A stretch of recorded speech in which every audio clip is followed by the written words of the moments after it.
आज के इस वीडियो में हम डिस्कस करने वाले हैं क्लास 7 का जो एनसीईआरटी का हिस्ट्री बुक है उसका 4th चैप्टर जिसका नाम है मुगल 16वीं से 18वीं शताब्दी।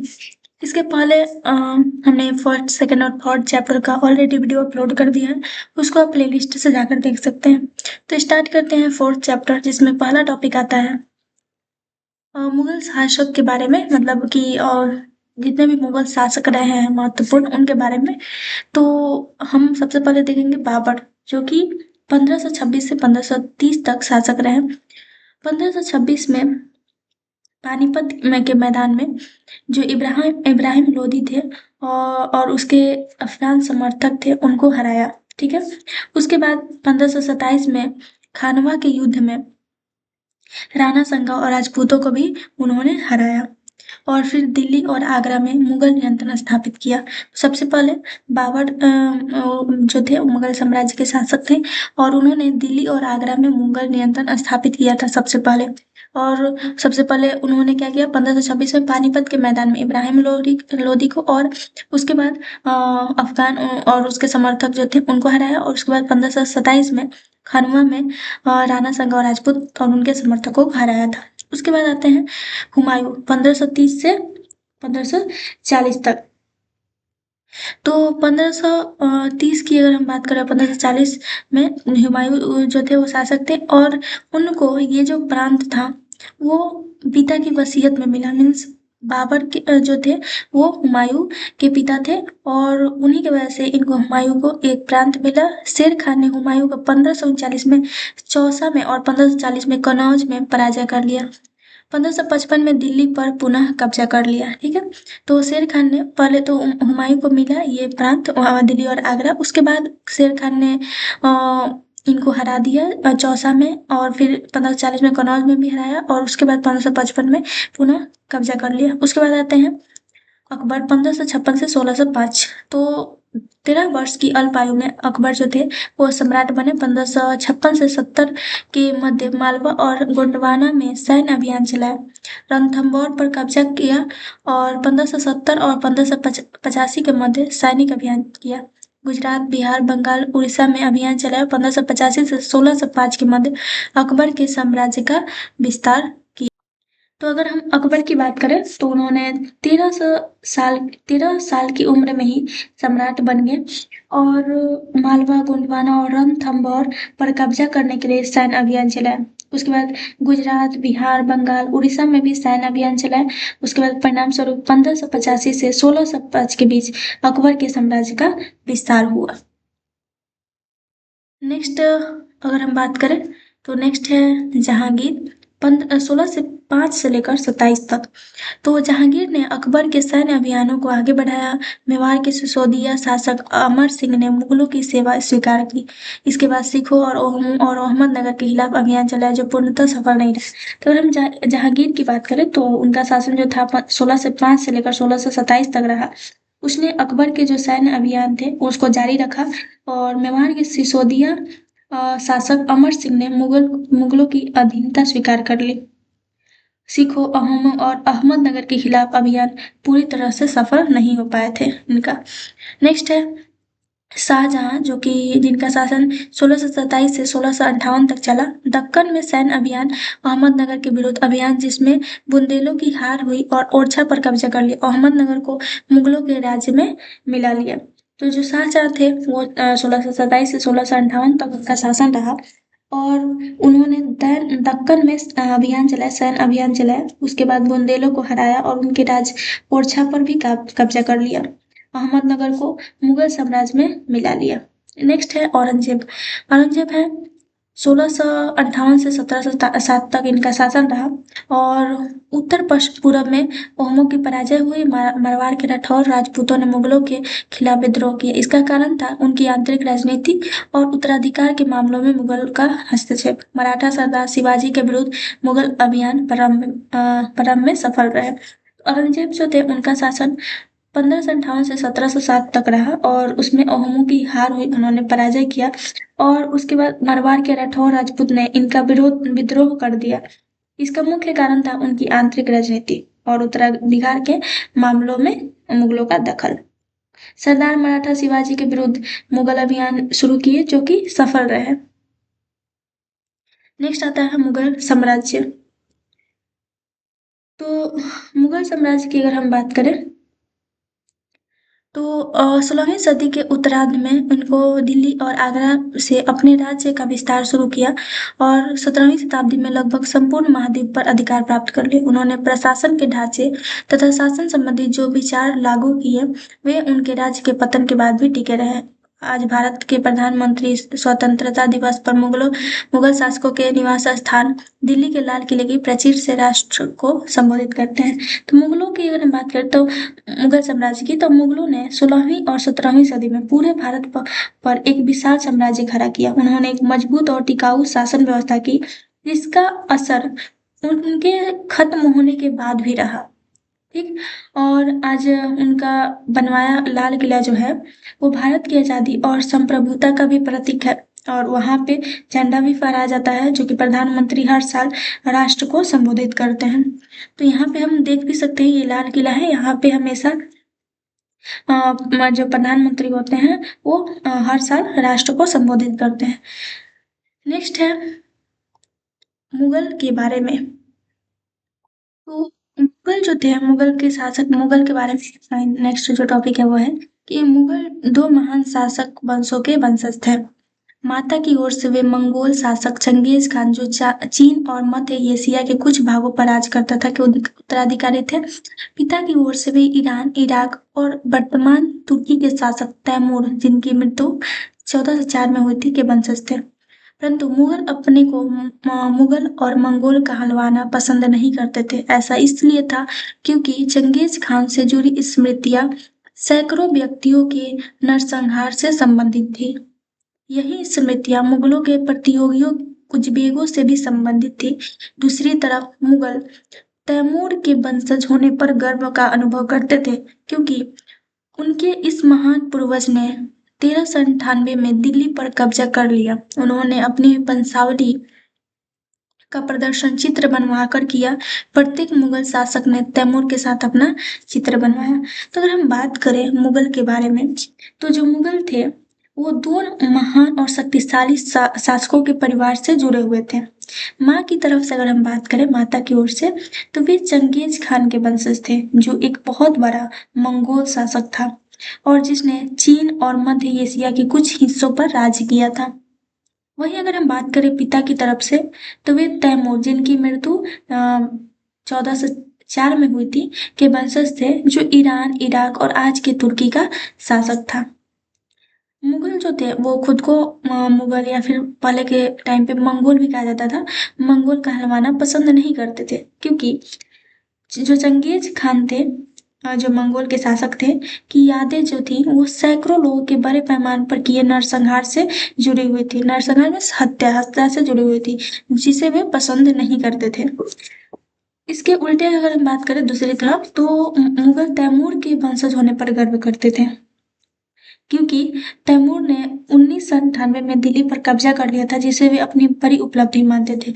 इस तरीके से अगर हम बात करें तो जो मुगल थे वो लोग तैमूर के वंशज होने पर गर्व करते थे लेकिन चंगेज खान के वंशज होने का पे वो गर्व महसूस नहीं करते थे।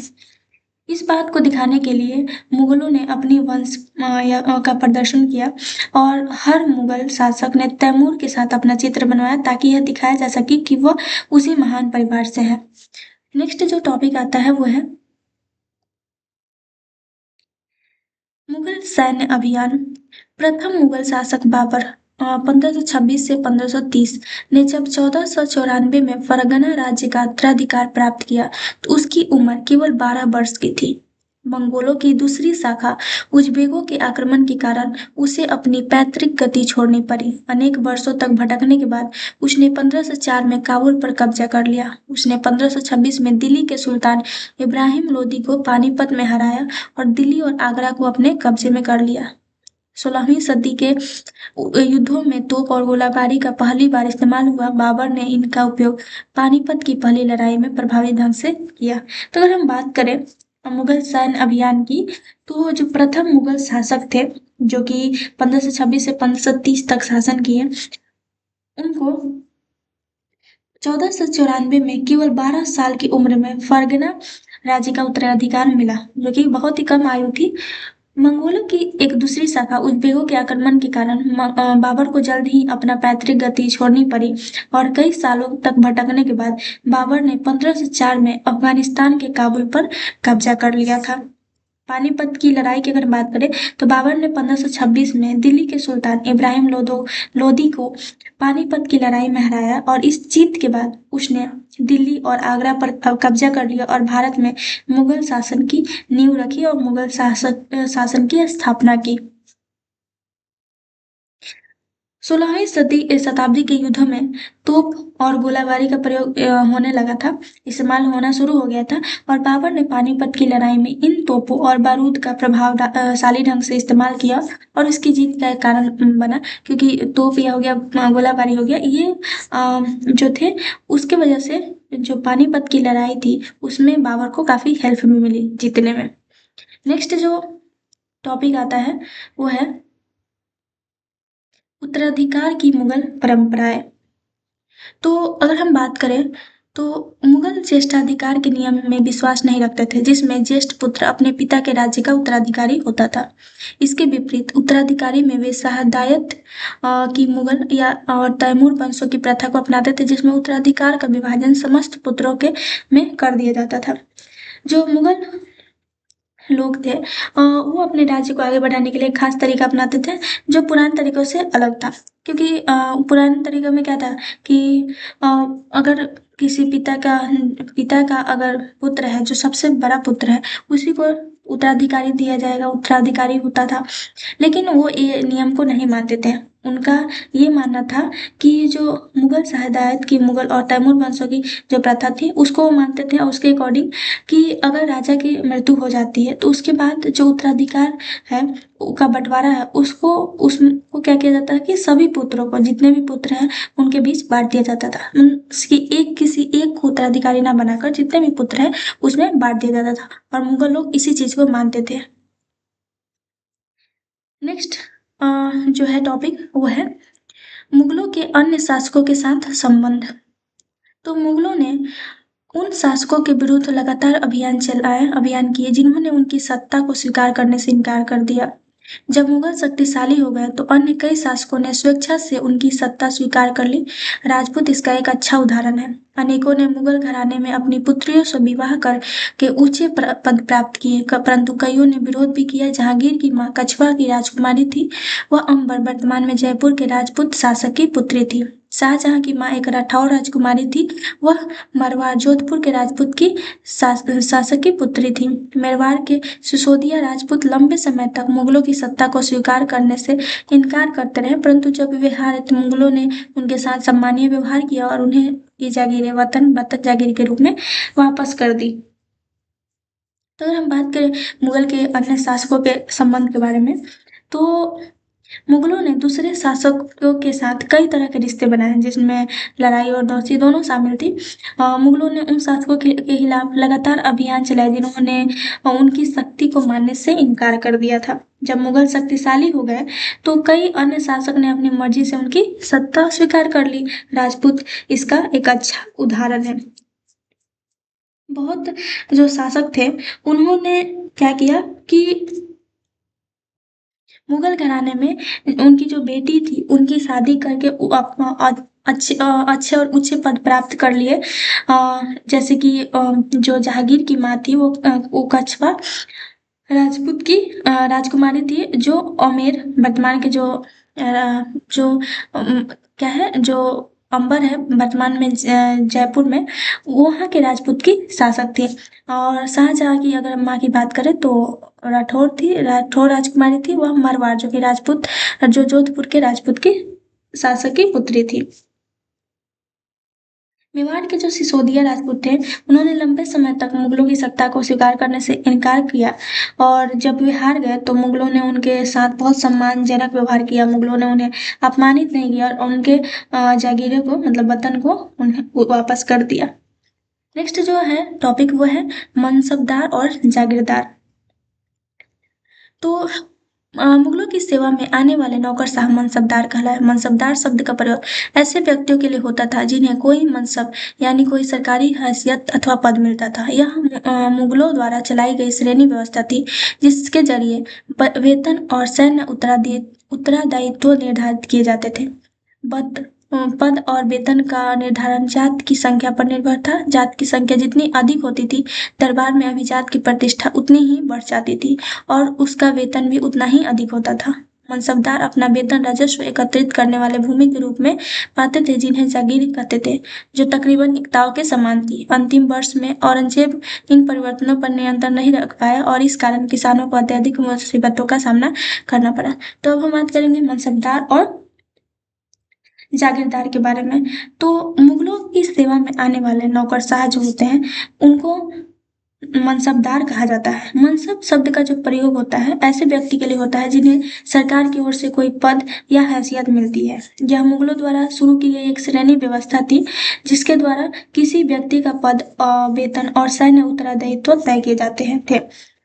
पद और वेतन का जो निर्धारण था वो जात की संख्या पर निर्भर था। जात की संख्या अगर जितनी ही अधिक होगी, दरबार में उस मनसबदार की प्रतिष्ठा उतनी ही बढ़ जाती थी और उसका वेतन भी उतना ही अधिक होता था। वहीं अगर हम बात करें जागीरदार की, तो मनसबदार अपना वेतन नगद में नहीं बल्कि राजस्व इकट्ठा करने वाली भूमि के रूप में पाते थे। इस भूमि को जागीर कहते थे जो लगभग इक्ता के समान थी। मनसबदार जागीर से टैक्स इकट्ठा करके अपना और अपनी सेना का खर्च चलाते थे। अंतिम वर्षों में अगर हम बात करें तो मुगल शासक औरंगजेब इन मनसबदारी या फिर जागीरदारी व्यवस्था में आए परिवर्तनों पर नियंत्रण नहीं रख पाए और इस कारण किसानों को अत्यधिक मुसीबतों का सामना करना पड़ा क्योंकि जागीरदार ज्यादा से ज्यादा राजस्व वसूलने लगे थे। नेक्स्ट है जात की श्रेणियां। तो 5,000 जात वाले अभिजातों का 1,000 जात वाले अभिजातों से ऊंचा पद था और अकबर के शासनकाल में 29 ऐसे मनसबदार थे जो 5,000 जात की पदवी के थे। औरंगजेब के शासनकाल तक ऐसे मनसबदारों की संख्या 79 हो गई। नेक्स्ट है जब्त और जमींदार। तो मुगलों की आमदनी का प्रमुख साधन किसानों के उपज से मिलने वाला राजस्व था। अधिकतर स्थानों पर किसान ग्रामीण कुलीनों यानी कि मुखिया और स्थानीय सरदारों के माध्यम से राजस्व देते थे। समस्त मध्यस्थों के लिए, चाहे वे स्थानीय ग्राम से के मुखिया हो या फिर शक्तिशाली सरदार हो, मुगल एक ही शब्द जमींदार का प्रयोग करते थे। अकबर के राजस्व मंत्री टोडरमल ने 10 साल की कालावधि के लिए कृषि की पैदावार, कीमतों और कृषि भूमि का सावधानीपूर्वक सर्वेक्षण किया। इन आंकड़ों के आधार पर प्रत्येक फसल पर नकद के रूप में निश्चित कर निर्धारित किया गया। प्रत्येक सूबे को राजस्व मंडलों में बांट दिया गया और प्रत्येक की हर फसल के लिए राजस्व दर की अलग सूची बनाई गई। राजस्व प्राप्त करने के लिए इस व्यवस्था को जब्त कहा जाता था। इस व्यवस्था द्वारा स्थानों पर प्रचलित था और उन स्थानों पर प्रचलित था जहां पर मुगल प्रशासनिक अधिकारी भूमि का निरीक्षण कर सकते थे और सावधानी पूर्वक उनका हिसाब रख सकते थे। ऐसे निरीक्षण गुजरात, बंगाल जैसे प्रांतों में संभव नहीं हो पाया। अगर हम जब्त की बात करें तो जब्त जो था अकबर द्वारा लागू एक ऐसा टैक्स प्रणाली था जिसमें 10 साल के सर्वे के बाद हर फसल पर लगने वाला टैक्स नगद में हमेशा के लिए फिक्स कर दिया जाता था और यह उन क्षेत्रों में सफल रही जहां मुगल अधिकारी जमीन का सही हिसाब रख सकते थे और ऐसे निरीक्षण जो थे वो गुजरात या फिर बंगाल जैसे प्रांतों में संभव नहीं हो पाया। नेक्स्ट अगर हम बात करें तो वो टॉपिक है अकबरनामा और आईने अकबरी। अकबर ने अपने करीबी मित्र और दरबारी अबुल फजल को आदेश दिया कि वह उसके शासनकाल का इतिहास लिखे। जो अकबर थे उन्होंने उनकी जो करीबी मित्र थे और दरबारी थे जो कि थे अबुल फजल, उनको आदेश दिया था कि उसके शासनकाल का इतिहास लिखे। अबुल फजल ने यह इतिहास 3 जिल्दों में लिखा और इसका शीर्षक है अकबरनामा। पहली जिल्द में अकबर के पूर्वजों का बयान है और दूसरी अकबर के शासनकाल की घटनाओं का विवरण देती है। तीसरी जिल्द आईने अकबरी है। इसमें अकबर के प्रशासन, घराने, सेना, राजस्व और साम्राज्य के भूगोल का ब्यौरा मिलता है। तो इस तरीके से आईने अकबरी उन्होंने लिखा और साथ ही 3 जिल्द में इसको लिखा था और जो कि पहला था उसका जो शीर्षक था वो था अकबरनामा, और उसमें 3 जिल्द था, जिसमें पहली जिल्द में उन्होंने अकबर के पूर्वजों के बारे में बयान किया था। फिर दूसरी जिल्द में उन्होंने अकबर के शासनकाल की घटनाओं का विवरण किया था, और तीसरी में जिसका नाम है आईने अकबरी, जिसमें अकबर के प्रशासन, घराने, सेना, राजस्व और साम्राज्य के भूगोल का ब्यौरा मिलता है। नेक्स्ट जो टॉपिक है वो है जहांगीर के दरबार पर नूरजहां का प्रभाव। तो मेहरुन्निसा ने 1611 में जहांगीर से विवाह किया और उसे नूरजहां का खिताब मिला। एक मिनट। नूरजहां हमेशा जहांगीर के प्रति अत्यधिक वफादार रही और उसके समय समय पर सहयोग देती रही। नूरजहां के सम्मान में जहांगीर ने चांदी के सिक्के जारी किए, जिनमें एक और स्वयं की किताब उत्कीर्ण है, और दूसरी ओर यह वाकया रानी बेगम नूरजहां की किताब से घटा हुआ है। तो अगर हम बात करें मेहरुन्निसा की, तो 1611 में जहांगीर से विवाह किया और उसे नूरजहां का किताब मिला। नूरजहां हमेशा जहांगीर के प्रति अत्यधिक वफादार रही थी और उसको समय समय पर सहयोग देती रही। नूरजहां के सम्मान में जहांगीर जो थे उन्होंने चांदी के सिक्के जारी किए, जिनमें एक और स्वयं की किताब उत्कीर्ण थे, और दूसरी ओर यह वाकया रानी बेगम नूरजहां के नाम से गढ़ा हुआ था। यहाँ पे हम देख सकते हैं ये नूरजहां है और ये जो है जहांगीर है। नेक्स्ट है टॉपिक हुआ है अकबर की नीतियां। तो अबुल फजल के अकबरनामा विशेषकर आईने अकबरी में मिलता है। साम्राज्य प्रांतों में बटा हुआ था, जिन्हें सूबा कहा जाता था। सूबों के प्रशासक सूबेदार कहलाते थे, जो राजनीतिक और सैनिक प्रकार के कार्यों का निर्वाह करते थे। प्रत्येक प्रांत में एक वित्तीय अधिकारी भी होता था, जो दीवान कहलाता था। कानून और व्यवस्था बनाए रखने के लिए सूबेदार को अन्य अफसरों का सहयोग प्राप्त था, जैसे कि बख्शी, सैनिक वेतन अधिकारी, सदर, धार्मिक और धर्मार्थ किए जाने वाले धर्म कार्यों का मंत्री, फौजदार, सेना नायक और कोतवाल नगर का पुलिस अधिकारी। का अबुल फजल ने सुलह ए कुल के इस विचार पर आधारित शासन दृष्टि बनाने में अकबर की मदद की। तो अगर हम बात करें कि जो अकबर की नीतियां थी, वो जो नीति थी वो उसकी जानकारी अबुल फजल का जो किताब था आईने अकबरी उससे मिलती है। और उसके अकॉर्डिंग जो साम्राज्य था वो सूबों में मतलब प्रांतों में बटा था, और सूबे का मुखिया सूबेदार होता था। सूबे का जो वित्त अधिकारी दीवान होता था, और कानून व्यवस्था और प्रशासन में मदद के लिए बख्शी, जो कि सैनिक वेतन होता है, सदर, धार्मिक कार्य के लिए फौजदार, सेना नायक और कोतवाल नगर पुलिस होते थे। अकबर के शासन का आधार सुलह ए कुल मीन्स सभी के साथ शांति और सहिष्णुता की नीति थी, मतलब कि सभी एक साथ शांति से रहे, वही उनकी नीति थी। जो अकबर था उसका नीति था। तो ये लास्ट टॉपिक है 4th चैप्टर का। इसके बाद हम कुछ क्वेश्चन को देखेंगे जो कि एनसीईआरटी के 4th चैप्टर में दिया हुआ है। तो इसमें अगर हम देखें तो सबसे पहला है जोड़ी बनाने के लिए, मतलब इसमें मिलान करना है सही। तो मनसब मीन्स होता है पद, मंगोल, उज्बेक और फिर सिसोदिया राजपूत मेवाड़ के थे, और राठौर राजपूत यहाँ पे मारवाड़ होगा। और उसके बाद नूरजहां की अगर बात करें तो जहांगीर, नूरजहां जो थी वाइफ थी जहांगीर की। नेक्स्ट रिक्त स्थान को भरना है। तो दक्कन की 5 सल्तनतें बरार, खानाबदोश, अहमदनगर, उसके बाद बीजापुर और गोलकुंडा थी। यहाँ पे जो है गोलकुंडा और बीजापुर, ये हमें भरना था रिक्त स्थान में, जो कि हमने ऑलरेडी सॉल्व किया हुआ है। यदि नेक्स्ट है यदि जात एक मनसबदार के पद और वेतन का द्योतक थी, तो सवार उसके घुड़सवारों की संख्या को दिखाता था। अकबर के दोस्त और सलाहकार अबुल फजल ने उसकी सुलह ए कुल के विचार को गढ़ने में मदद की, जिसके द्वारा वह विभिन्न धर्मों, संस्कृतियों और जातियों से बने समाज पर राज कर सका। नेक्स्ट क्वेश्चन है कि मुगल राज्य के अधीन आने वाले केंद्रीय प्रांत कौन कौन से थे। तो मुगल राज्य के अधीन आने वाले केंद्रीय प्रांतों में दिल्ली, आगरा जैसे क्षेत्र शामिल थे। अन्य प्रमुख केंद्रीय प्रांत थे लाहौर, मुल्तान, इलाहाबाद, प्रयागराज हो गया, और फिर बंगाल, बिहार। नेक्स्ट क्वेश्चन है वो है मनसबदार और जागीर में क्या संबंध था। तो मनसबदार मुगल प्रशासन में एक पदधारक या अधिकारी होता था, जिसे मनसब दिया जाता था, मीन्स पद दिया जाता था, और इस पद के लिए वे वेतन पाते थे। मनसबदारों को उनका वेतन जागीर के रूप में मिलता था, जो वास्तव में राजस्व एकत्रित करने का एक इलाका होता था। हालांकि मनसबदार खुद उस जागीर में रहते और प्रशासन नहीं करते थे, बल्कि उसके सेवक उस जागीर से राजस्व इकट्ठा करते थे और मनसबदार को भेजते थे। इस प्रकार जागीर मनसबदार के वेतन पाने का एक माध्यम थी और इसे एकता के समान माना जाता था, जो कि हमने ऑलरेडी इसके बारे में डिस्कस किया हुआ है। नेक्स्ट जो टॉपिक है वो है नेक्स्ट जो क्वेश्चन है वो है शासन प्रशासन संबंधी अकबर के विचारों के निर्माण में धार्मिक विद्वानों से होने वाली चर्चाएं कितनी महत्वपूर्ण थी। तो चर्चाओं से अकबर को धार्मिक कट्टरता से होने वाले नुकसान का पता चला और इससे सुलह ए कुल सार्वभौम शांति का विचार विकसित हुआ, जिसने धर्मनिरपेक्ष शासन का आधार बनाया। नेक्स्ट है मुगलों ने तैमूर के वंशज होने पर क्यों बल दिया। तो चंगेज खान से जुड़ी छवि जो थी नरसंहार की थी, जबकि तैमूर गौरवशाली विजेता और कला का संरक्षक था। तैमूर की वंशावली मुगलों को भारत में वैधता और प्रतिष्ठा प्रदान करती थी।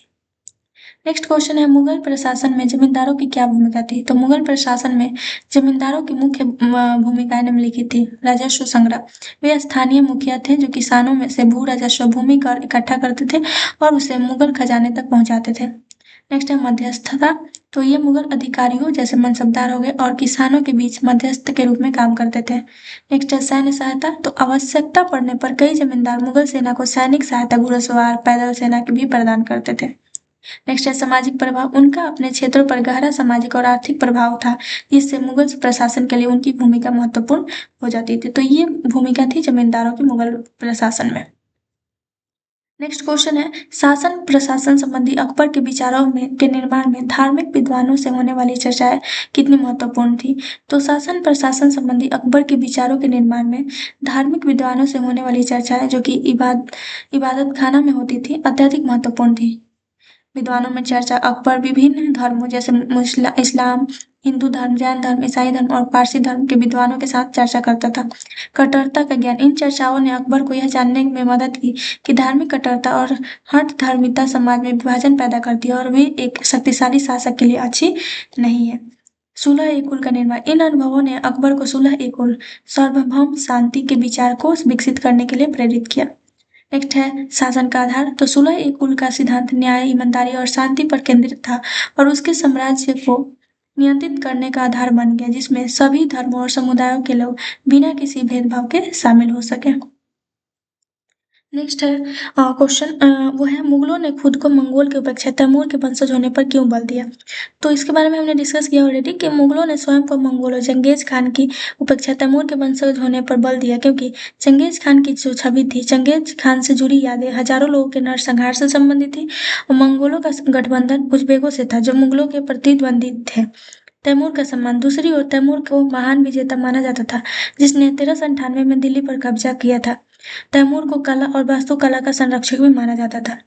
तो राजकीय गर्व था। तैमूर की वंशावली मुगलों को एक अधिक प्रतिष्ठित और गौरवपूर्ण पृष्ठभूमि प्रदान करती थी, जिससे उन्हें भारत और अन्य क्षेत्र में अपने शासन को वैध बनाने में मदद मिलती थी। और उन्होंने अपनी वंशावली का प्रदर्शन करने के लिए चित्र भी बनवाया और जिसमें वे तैमूर के साथ बैठे दिखाए जाते थे। नेक्स्ट क्वेश्चन है वो है भू राजस्व से प्राप्त होने वाली आय मुगल साम्राज्य के स्थायित्व के लिए कहाँ तक जरूरी था। तो भू राजस्व से प्राप्त होने वाली आय मुगल साम्राज्य के स्थायित्व के लिए सबसे महत्वपूर्ण, सबसे मौलिक और महत्वपूर्ण थी। वित्तीय आधार, यही आय साम्राज्य की अर्थव्यवस्था की रीढ़ थी। विशाल सेना, प्रशासनिक अधिकारियों, मनसबदारों का वेतन, भवन निर्माण और शाही खर्च इसी राजस्व से पूरे होते थे। स्थायित्व का मापदंड, तो कुशल और सुव्यवस्थित राजस्व संग्रह जब्त प्रणाली साम्राज्य की शक्ति और स्थायित्व का प्रतीक था। यदि राजस्व संग्रह बाधित होता तो मनसबदारों को वेतन देना संभव हो जाता और साम्राज्य का पूरा ढांचा चरमरा जाता। शक्ति का प्रदर्शन, तो राजस्व का नियंत्रण ही मुगल शासक की सर्वोच्च शक्ति को दर्शाता था। नेक्स्ट जो क्वेश्चन है वह है मुगलों के लिए केवल तुरानी या ईरानी ही नहीं बल्कि विभिन्न पृष्ठभूमि के मनसबदारों की नियुक्ति क्यों महत्वपूर्ण थी। तो विभिन्न पृष्ठभूमि के मनसबदारों की नियुक्ति मुगलों के लिए निम्नलिखित कारणों से महत्वपूर्ण थी। शासन का विस्तार, जैसे जैसे साम्राज्य भारत के विभिन्न क्षेत्रों में फैला, स्थानीय राजपूतों, मराठों और अन्य शासक समूहों को मनसबदार बनाकर शासन का आधार व्यापक किया गया।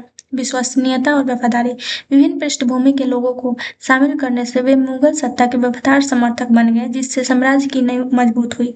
प्रशासनिक कौशल, विभिन्न क्षेत्रों और समुदायों के लोगों में विशेष प्रशासनिक कौशल थे, जिनका उपयोग मुगल अपने साम्राज्य को चलाने में कर सकते थे।